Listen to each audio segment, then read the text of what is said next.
Aman Benson. Le journal des stratèges. Boris Kalt.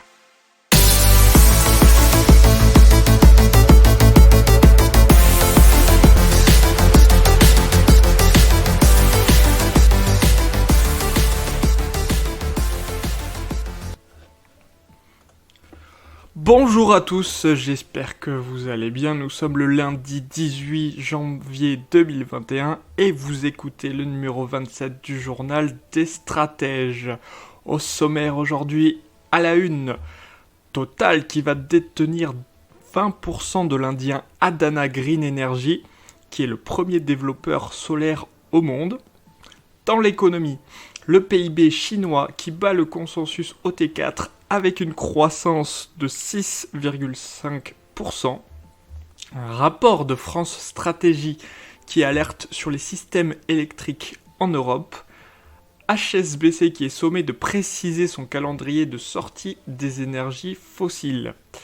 Dans les technologies, en écoutant simplement le moteur, le Skoda Sound Analyzer peut établir un diagnostic détaillé d'un véhicule.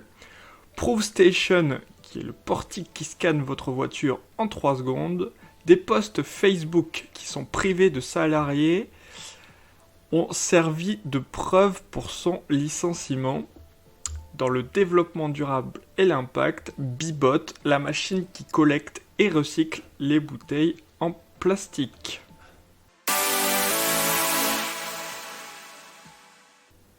Allez, on démarre tout de suite avec à la une le groupe Total qui va détenir 20% du groupe indien Adani Green Energy Limited, qui est dénommé AGEL, A-G-E-L, qui est le premier développeur solaire au monde. Et donc le groupe AGEL et Total se sont mis d'accord pour, je cite, une participation de 50% dans un portefeuille solaire en opération détenu par AGEL et une participation de 20% dans ces sociétés pour un montant global de 2,5 milliards de dollars. Alors c'est quand même une participation minoritaire dans le groupe AGEL. AGEL qui a été lancé en 2015 avec le plus grand projet de site solaire au monde situé à Kamuti, Tamil Nadu, et qui est devenu le premier développeur solaire au monde. C'est un petit détail qui est à souligner et qui a été souligné justement par Total. Et on se rappelle que depuis le début de cette année, Total a racheté le plus gros producteur français de biogaz et créé une co-entreprise aux États-Unis pour y développer des projets solaires. Allez, on passe à l'économie. Et le PIB chinois qui bat le consensus OT4 avec une croissance de 6,5%. Et donc l'économie chinoise a progressé de 6,5%, battant le consensus qui ressortait à 6,1%, après une hausse déjà de 4,9% au troisième trimestre l'an dernier. Et le PIB chinois est ressorti à 2,3% de croissance cette année, ce qui, après la crise sanitaire, ce n'est pas rien. On passe à un rapport de France Stratégie qui alerte sur les systèmes électriques en Europe. Et l'Europe qui pourrait risquer de manquer de courant en 2030, et c'est la question qui a été posée par France Stratégie sur la fragilité du réseau électrique européen et surtout de la production d'électricité en Europe. Puisqu'on a déclassement dans un certain nombre de pays européens des moyens de production pilotables. Pilotable, c'est quoi ? C'est ce qui fonctionne quand on leur demande. Puisqu'en Allemagne, 9,5 gigawatts de nucléaire vont être retirés du réseau d'ici à 2022, 15 gigawatts de charbon d'ici à 2023. Pareil en Belgique, qui va abandonner son parc nucléaire d'ici 2025, soit 6 gigawatts en moins. En Italie et en Espagne, c'est la sortie du charbon qui est prévue en 2025 et 2030, et ce qui induit la suppression de 15 gigawatts. En France, l'arrêt du charbon en 2022 et la réduction du parc nucléaire conduisent au retrait de 16 gigawatts.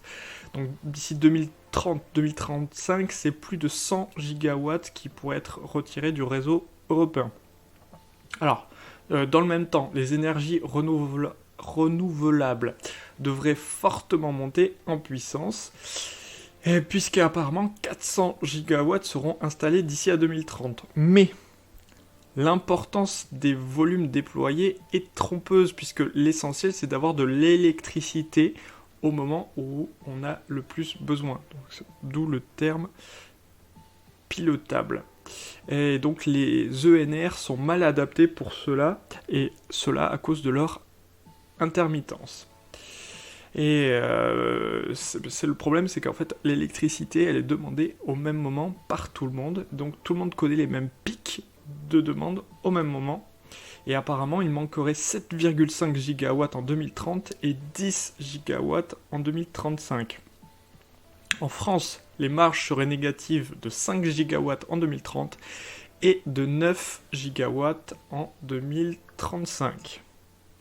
On passe à HSBC qui est sommé de préciser son calendrier de sortie des énergies fossiles.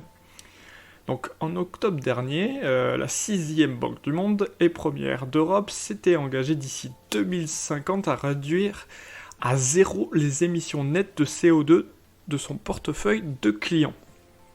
Alors une centaine d'actionnaires ont soumis une motion réclamant des précisions, puisque 2050 a été selon eux beaucoup trop vague. Et ça a été rapporté par Bloomberg et Le Monde. Et parmi tous ces actionnaires, il y a des poids lourds, dont Amundi et Man Group PLC. Ils demandent à HSBC la publication d'une stratégie de réduction des financements destinés aux énergies fossiles. Et fixer également annuellement des objectifs conformes aux accords de Paris. Alors, même si effectivement pour l'instant ils sont un peu vagues, HSBC a rappelé que la banque était résolue à lutter contre le changement climatique, puisque l'organisme prévoirait de fournir d'ici 2030 jusqu'à $1 billion de financement pour aider ses clients à décarboner. Allez, on passe aux technologies. Et en écoutant simplement le moteur, la Skoda Sound Analyzer peut établir un diagnostic détaillé d'un véhicule. Et cet analyzer enregistre le son émis par une voiture, et ensuite une intelligence artificielle se permet de l'analyser et de déceler d'éventuels défauts mécaniques. Selon Skoda, son application est déjà capable de reconnaître 10 modèles avec une précision de 90%. Alors, cette application est testée dans 14 pays depuis juin 2019, dont la France, l'Allemagne, l'Autriche et la Russie. Et au total, ce sont 245 concessionnaires Skoda qui participent à ce projet. On continue avec ProStation, le portique qui scanne votre véhicule en 3 secondes. Et donc ce portique permet d'analyser l'état de la carrosserie de n'importe quelle voiture en seulement 3 secondes, puisqu'il prendra 800 photos de la voiture en 3D et qui seront ensuite analysées par une intelligence artificielle. Il verra les défauts de carrosserie et donnera une estimation des réparations. La station la plus puissante, station GT, permet de scanner jusqu'à 1500 véhicules par jour. Et ProStation a déjà écoulé plus de 80 stations à travers 13 pays d'Europe. Alors, on continue avec des posts Facebook qui sont privés d'une salariée qui ont servi de preuve pour son licenciement. Donc c'est dans une décision récente, la Cour de cassation qui a validé l'utilisation de publications privées postées sur un compte Facebook comme preuve dans le cadre du licenciement pour faute grave d'une salariée de la marque de vêtements Petit Bateau. Et effectivement, cette personne, qui était manageuse, a publié sur son profil Facebook, auquel pourtant seuls ses amis avaient accès, des photos de la nouvelle collection de la marque. Et l'employé a été donc licencié pour faute grave, donc privé de toute indemnité, puisque ce que révèle la Cour de cassation, c'est que effectivement, elle a révélé des informations confidentielles de l'entreprise. Allez, on passe maintenant au développement durable et à l'impact. Et Bibot, la machine qui collecte et recycle les bouteilles en plastique. Et ça a été créé par Green Big, une start-up normande fan d'économie circulaire, où les machines Bibot réduisent les bouteilles en plastique qui, à leur tour, redeviennent d'autres bouteilles. Il faut savoir qu'il y a 16 milliards de bouteilles en plastique produites tous les ans en France.